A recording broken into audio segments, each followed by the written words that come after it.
All right, another beautiful Wednesday morning. Welcome to Corporate Governance Platform, brought to you by the Institute of Chartered Secretaries and Administrators of Nigeria. I am BUNMI. On the program this morning, we want to look at relevance of induction program for directors. Relevance of induction program for directors. That's our focus on the program this morning. And our guest is seated right here in the studio. We have Mrs. BUNMI ADEFOLU, FCIS. She's Head of Human Resources, Red Star Support Services, a subsidiary of FedEx Red Star PLC. Good morning, Mrs. ADEFOLU. Good morning from you. All right, thank you for joining us on the program. Thank you. Also with me in the studio is Mr. Ketefe, FCIS, Head of Research, ICSAN. Good morning, Mr. Ketefe. Good morning, Fumi. Good morning to you, our guest, Mrs. BUNMI ADEFOLU, FCIS, and to all our listeners, good morning to you all. Let's take this message. We'll be right back. The world is constantly evolving into a knowledge-based economy where skills and competencies constitute the lifeblood of public and corporate governance. You therefore need to empower yourself to fit into this new world by gaining basic knowledge and improving your skill set in the governance-focused disciplines. That is why every aspiring as well as practicing professional in governance field needs ICSAN. ICSAN. What is ICSAN? ICSAN is a leading statutorily established professional body dedicated to enhancing the status and practice of corporate governance and public administration. ICSAN members are trained as chartered secretaries and administrators. Who are chartered secretaries and administrators? Chartered secretaries are high-ranking governance professionals with a broad base of skills, unique amongst other professions. They are trained in law, finance, accounting, administration, strategy development, and corporate governance. In today's world, chartered secretaries and administrators discharge a wide range of duties and responsibilities, including functioning as chairmen of companies, executive directors, non-executive directors, company secretaries, risk managers, compliance managers, board evaluators, and corporate governance evaluators. That is interesting. How then do I become a chartered secretary and administrator? Good. Go to the Institute's website, www.icsan.org. You can also visit the National Secretariat of ICSAN at Plot 6, Elephant Men's Way, Alausa, Ikeja, Lagos, to get full information on how to become members. ICSAN, the hub of governance professionals.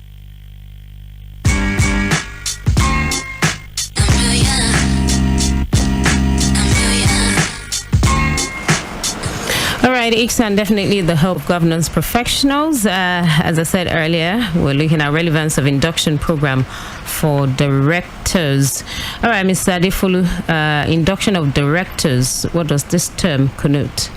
Okay, thank you very much. Induction of director is actually a process of which new directors are being inducted. When I say inducted, let me not repeat the same word. Okay. Get familiar to the business of the organization they have been appointed to as directors. So it is important for them to know what's the strategic plan of this organization, to know what operations, what are their businesses and business environment. Also to know the senior managers, who are in the organization, so that they have a relationship that they can connect with them. And because they also have the role of fiduciary responsibility, they also need to understand what it takes in this. At the end of the day, it gives them confidence and ability to deliver on the organization they have been appointed as director. Great.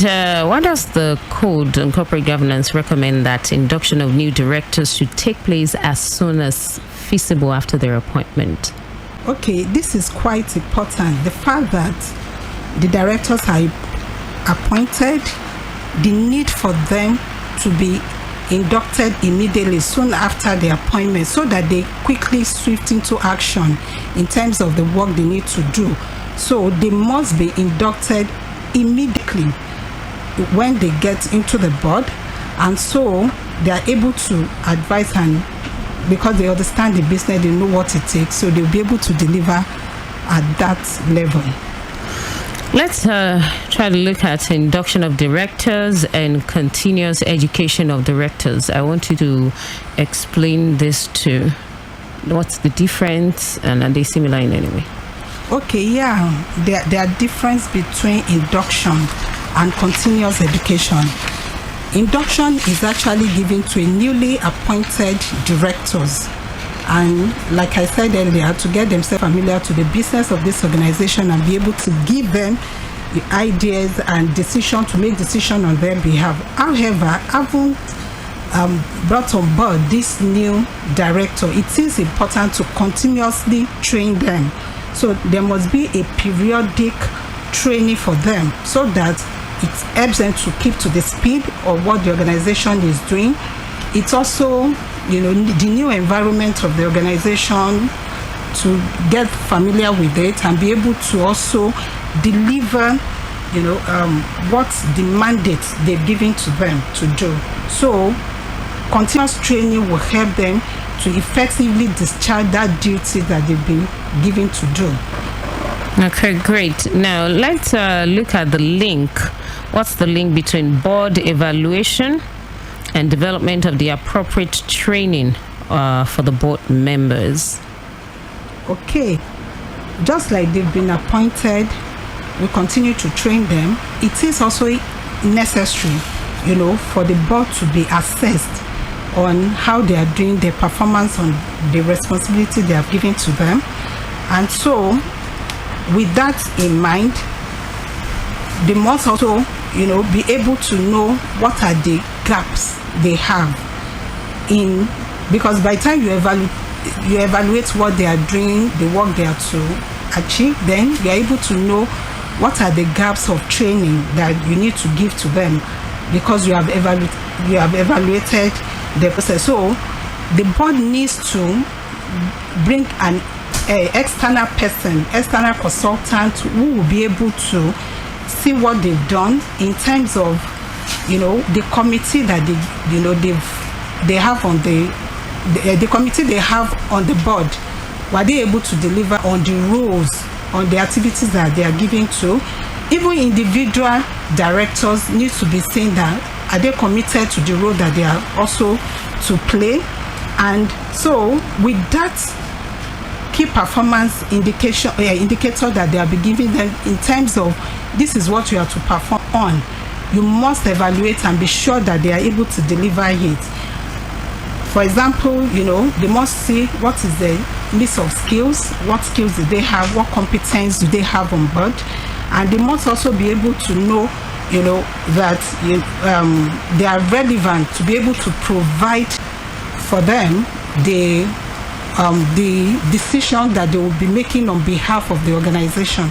So board evaluation is very key, and with that, the development that we're talking about, you'll be able to also identify where there are gaps. So if there are gaps, you're able to train appropriately to help them to achieve that you have, the tasks that they are also supposed to do. And for you to be independent, they have to get external consultant. At least this must be done once in 3 years to ensure. And the feedback of this evaluation should be given, to the board, who will also talk individually where there are gaps. We'll be able to talk individually to the directors, to the committees that they have formed where they have not been able to perform. And so direct support is being given through this means. Okay, great. There's a provision of the code that training programs should be at the company's expense, but should not be such that puts undue strain on the company's finances. Now, what will be the guiding principle in attaining equilibrium between these two ends? Okay, I think one thing that is very important is that why directors are there is to be able to ensure sustainability of the business. And in saying to that, they must also see to the finance of the organization. So it depends on how these organizations are doing for them to be able to allocate funds to the training, continuous education. And I believe because of the fiduciary responsibility they have, they do not want the company to go down by their finances going down the drain. So definitely they will be able to checkmate on what's the cost of training, vis-a-vis what is the company making, so that they will be able to balance in between. So sustainability is one of the major key role that the director must ensure and see to. Does the Institute organize induction and continuous training for new and existing directors? Yes. One of the core, one of the core activities of this institute is for them to be able to ensure that competent hands are raised as company secretaries who will be able to lead companies where they are found. And so if we are a trainer company, training company secretary, definitely we know the rudiment, what it takes in corporate governance to train the board and the company so that they are able to fit into the corporate governance, because there are corporate governance ethos that must help them, that must guide them into the way the board should run effectively and efficiently. And they know clearly that, what are the different roles that each board should play. You must have remuneration, committee on remuneration. They must have different, when I say maybe on strategy, those people that take care of strategy and many other aspects of the committee. So we are able to analyze this very well. So the Institute of Chartered Secretaries and Administrators is perfect in training the director and also supporting any company in corporate governance matters. Thank you so much, Mrs. BUNMI ADEFOLU, FCIS. Mr. Ketefe, what advice does the Institute have for firms and organizations who do not place a due premium on training of directors? Thank you very much, Fumi, for that question. Let me start by saying that, apart from the fact that no adherence to the practice of induction and continuous trainings for directors is a clear breach of the Nigeria Code of Corporate Governance 2018, and it's also a clear breach of global best practices. Adherence has its own inherent advantages, apart from the issue of breaching the code. To start with, induction and continuous training has the effect of empowering the directors to discharge their duties more efficiently and more effectively. It also helps them to avoid liability by knowing how to deal with different kind of situations with knowledge and insight, and to avoid the breach of their duties as directors. So it's for this reason that ICSAN is advising all companies and organizations to take the issue of their directors' induction and training very, very seriously. Let me also use this opportunity to add to what our guest has said concerning the issue of ICSAN providing help for organizations in the area of upskilling the capacity of their directors and top management staff. The training department of ICSAN has, over the years, been consistently providing top-notch training on diverse topics on corporate governance, which of course include the topic at hand, the induction and continuous training of directors. So I will use this opportunity to invite organizations, firms and businesses to take the advantage of this service being rendered by ICSAN to build the capacity of their directors and top management staff. So for all inquiries on ICSAN training, please call Mike on 08023117969. For all inquiries on ICSAN training, please call Mike on 08023117969. Thank you and have a pleasant day. All right, thank you so much, Mr. Kade Ketefe, FCIS, Head of Research, ICSAN. In like manner, I'd also once again say thank you to you, Mrs. BUNMI ADEFOLU, FCIS, Head of Human Resources, Red Star Support Services, subsidiary of FedEx Red Star PLC. Thank you for joining us right here in the studio. And that's a bit this morning on Corporate Governance Platform, brought to you by the Institute of Chartered Secretaries and Administrators of Nigeria, ICSAN. We'll return again next week, Wednesday, 10:15 a.m. right here on Equity 9.7 FM. I'm Fumi Omoburi. Enjoy the rest of the